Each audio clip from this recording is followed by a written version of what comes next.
Hi guys, welcome back to my YouTube channel. It's Kirsten and it's time to do my December haul. Now, for those of you that didn't know, I was actually on a book buying ban since the 1st of November and that's supposed to last until January. I broke it, but actually not as bad as it looks because I did allow myself to keep pre-orders that I had done before November, and I also did allow myself to use any gift cards that I was given. So actually, this isn't that bad. Only one of these books have I actually bought, and even that was only a recent purchase, so I did at least last a month with not buying any books. That's what I'm telling myself anyway.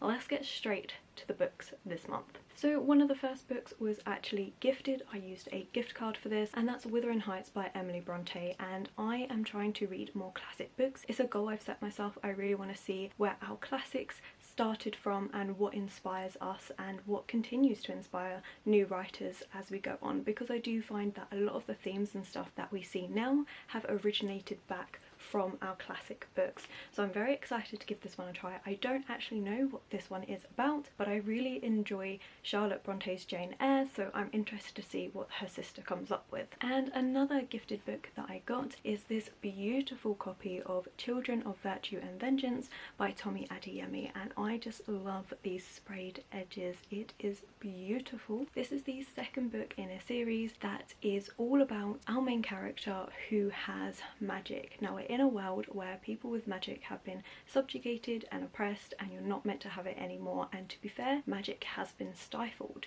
until our main character goes on a quest in the first book to release magic. And it's a really empowering story about oppression, about rising up against that, and just it has a lot to say about being treated differently, and I found that really good actually. It was really well handled. We have a female friendship in this, what I thought was lovely, because sometimes you'll find that it gets overshadowed by romance, but actually in this it doesn't. So I think it's a really good YA series, and a good one if you're just dabbling into fantasy, because it has enough that is grounded outside of the world of fantasy but also has magical elements in it. So I think it's a really interesting series. I actually haven't seen too many people talk about the second book though. The first book, Children of Blood and Bone, was talked about a lot. It was really hyped, and for good reason, but this one I really haven't seen many people talk about, so I really wanted to find out why that is. Is it just the case of it's got second book syndrome and it's not as good as the first book? Because I think I gave that first book 4 or 5 stars. It was really good. So I want to see if this is just suffering middle book syndrome or whether it is actually very good but not many people have read it yet. So I'm interested to find out what my thoughts on this one is going to be. And the final gifted book for this month is another gorgeously sprayed edged book, which these black edges, stunning, and that's The Ninth House by Leigh Bardugo. This is her first adult book, I believe, and it's all about dark academia. Obviously I haven't read this one, but what I know is it's about our main character who goes to one of the prestigious schools and can see ghosts and is like a protector of people who dabble in dark arts and stuff. I just know a lot of people really enjoyed it, and so I'm really interested to give this one a try. Plus this Waterstones edition is absolutely stunning. I'm loving the colour scheme, the snake, the sprayed edges. I think it's awesome. I am a bit reserved because I've tried a couple of dark academia books and I haven't actually enjoyed either of them. Both of them ended up, well, one ended up being 3 stars or one ended up being a DNF. So we'll see what I actually make of this one. I'm hoping that this will not focus so much on parties and peer pressure and bullying and things like that like the other 2 books that I read were. So this, I'm hoping, should be a bit more interesting. It seems a bit more like secret society, which seems a lot more up my alley. So fingers crossed that works. And if you have read this one, please let me know whether it is more secret society with paranormal elements or whether it's more of that bullying peer pressure side, because I would like to be prepared going into it, because if I'm not, I know it's going to be a DNF, because those are just 2 things I really dislike in books. And because at the time of my gift card Waterstones were doing their double points bonanza, I managed to get myself an extra £10 credit on my Waterstones card, and with that I got Unravel the Dusk by Elizabeth Lim. This is the second book in the Blood of Stars duology, and I really enjoyed the first book, Spin the Dawn. It's a Mulan retelling, and it is a whimsical fairy tale story. Don't go into expecting more than that because you're not going to get it. It is a simple read, but I really enjoyed it because of that. It ended up being a low 4 stars for the first book, and there's enough happening that I definitely wanted to get hold of the second book because I think it is such a beautiful world. There isn't any hidden depths to it, I will not lie. It is a simple story about a girl who goes in her father's place to become a tailor. Slightly different from Mulan, obviously it's not going as a soldier, but it is still dealing with war and her trying to prevent that war as well as protecting her family at the same time. She has to take part in these series of outlandish trials and has medical help along the way, and I think it is such a cute read. If you like fairy tale stories, then you'll probably really like Spin the Dawn, and like I said, I'm excited to pick up this book as well because I really want to see where it goes, because towards the end we had a lot of demons and gods in it, and that makes me so excited for this second one. I'm expecting this to be another 4-star read just for that simple whimsical factor. So I do have to be in the mood for those sort of books, but I think it's a lovely one to break up some heavier fantasy reads with just something that's a little bit lighter and refreshing and just cheerful in a way. And now we get onto my pre-orders for the month, which I was so happy with all of these. And the first one is a graphic novel, which is A Cat's Story by Ursula, Murry, Husted, and this is a book I pre-ordered simply because of how cute it looks. I mean, it's adorable. We are literally following just these 2 cats along their little adventure, and I'm super excited. It's going to be a simple feel-good read, but it really reminded me of Warrior Cats. Now, Warrior Cats is a book series I absolutely adored when I was younger, and to be fair, it's one that I'm actually trying to get my hands on the first book again, because as much as I've read that book and I know exactly what happens, I still love it. Like, it has that nostalgia feel. I've always read, but it was the first series that really highlighted, yes, I really want to get all the books in this series, and it was a long series, but it was just so good. It was so heartwarming, and I read the first book so many times I broke the cover. Like, it was so good. So seeing this little graphic novel, I'm just like, it's gonna give me those vibes and nostalgia feels when I read it, and I'm just so hyped for that. I think it's going to be a really fun time and just a simple graphic novel, and I am trying to get more into graphic novels. I have a couple now, and when I saw this one and it was up for pre-order, I was like, I just have to. I mean, I love cats. I loved Warrior Cats, the actual story. It's gonna give me these vibes. It's got graphic novel. Like, what is there not to like about this one? And another pre-order I got, but I have already read, and that's Rhythm of War by Sanderson.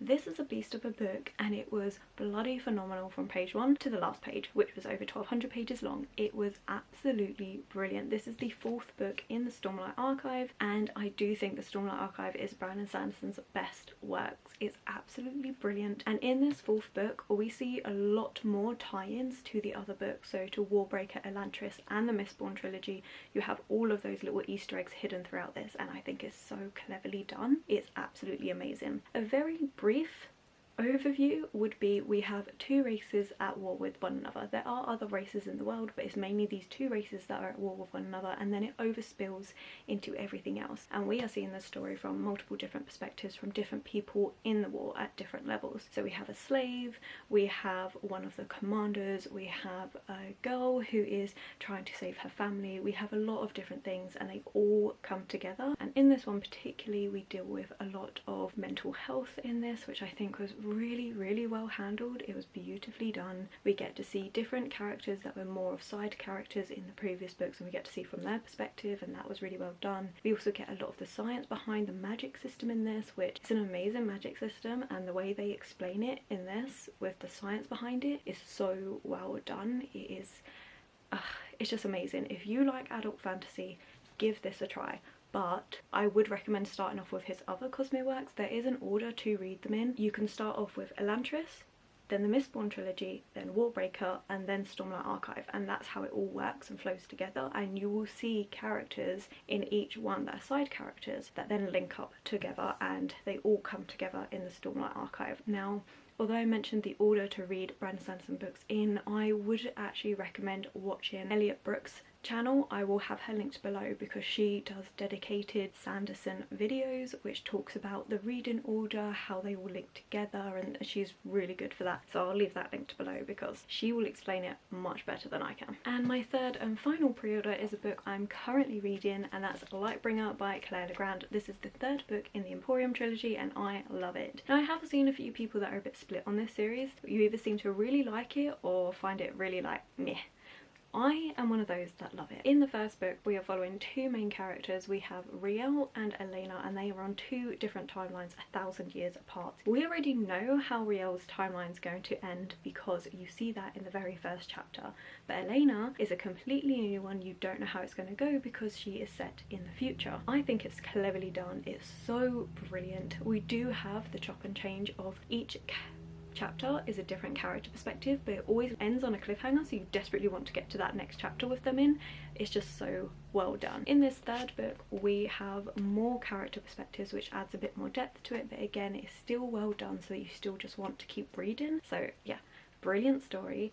And basically Riel is an elemental, and technically elementals are only meant to have one element that they can control, and with the help of something called a casting, which is like an amplifier for their magic. However, Riel needs no casting and she has control over all the elements. As a result, she's put through a series of trials where she has to prove that she has control over her magic, but she is treated really poorly, very poorly, and you see her descend into despair, and as a result she starts using her powers for the wrong things. And in Elena's timeline, she is working for the Emperor, who is not a good person. She's working as a mercenary to protect her family and to provide an income until she gets caught up with a band of rebels. And there's so much more to this. You have angels and all sorts. I could not put the books down. I thought they were absolutely brilliant. The way the second book ends on that plot twist was just brutal, and yeah, I'm loving this third book as well. I've only got a little bit left to go and it's so good. And the final book is the book that I actually bought for myself, and this was actually meant to be a pre-order, but my pre-order fell through, which I was devastated by, but decided to put off buying it because I was on a book buying ban. But books are starting to get a little bit hard to get hold of with some of them, so I just thought, you know what, while it's still available, let me get hold of it. And that is Kingdom of the Wicked by Kerri Maniscalco, and Kerri Maniscalco is an author that I really love. I've got her Stalking Jack the Ripper series. That's a quartet of books that's set in Victorian England, and we have our main character Audrey Rose, who is trying to take part in postmortems in a society where women aren't obviously supposed to do that because of the time it's set in. We also have Thomas Cresswell, who is one of my absolute favourite characters. I think he is brilliant, reminds me so much of my own partner, it's hilarious. And yeah, it's just a great series. We have tie-ins to Jack the Ripper, Dracula, Frankenstein, Houdini. Like, all her books are centered around a different thing, and it's really nicely done. I will admit the ending of the fourth book was a bit lackluster, but overall I really enjoyed the series. So of course when she's coming out with a new book I have to get it, and I don't know anything about it. What I do know is that there's two sisters, I believe. One dies and the other one is hellbent on revenge, and there's a devil involved, and I don't know, but I think it's going to be a great one. And I just love this cover. Like, it's stunning. The YA snake is back full throttle. So many books have snakes on them at the moment on the covers, but it is well done, so can you blame them? But I'm really excited. I'm sorry I can't give a proper overview of what this book is, but I really don't want to know because I know I enjoy her writing, I know I enjoy her character work, so I really just want to go into this blind and just enjoy it. So there we have it, only 8 books this month, and only one of them I actually bought, which is amazing for me, honestly. I showed so much restraint. Now I am back on my book buying ban. I don't really want to be buying anything until end of January time, and that's simply because of Christmas coming up and stuff. If I get any vouchers I'll use those, but otherwise I have over 50 books unread, so I need to get through those before I buy any more for myself, really. But is that gonna happen?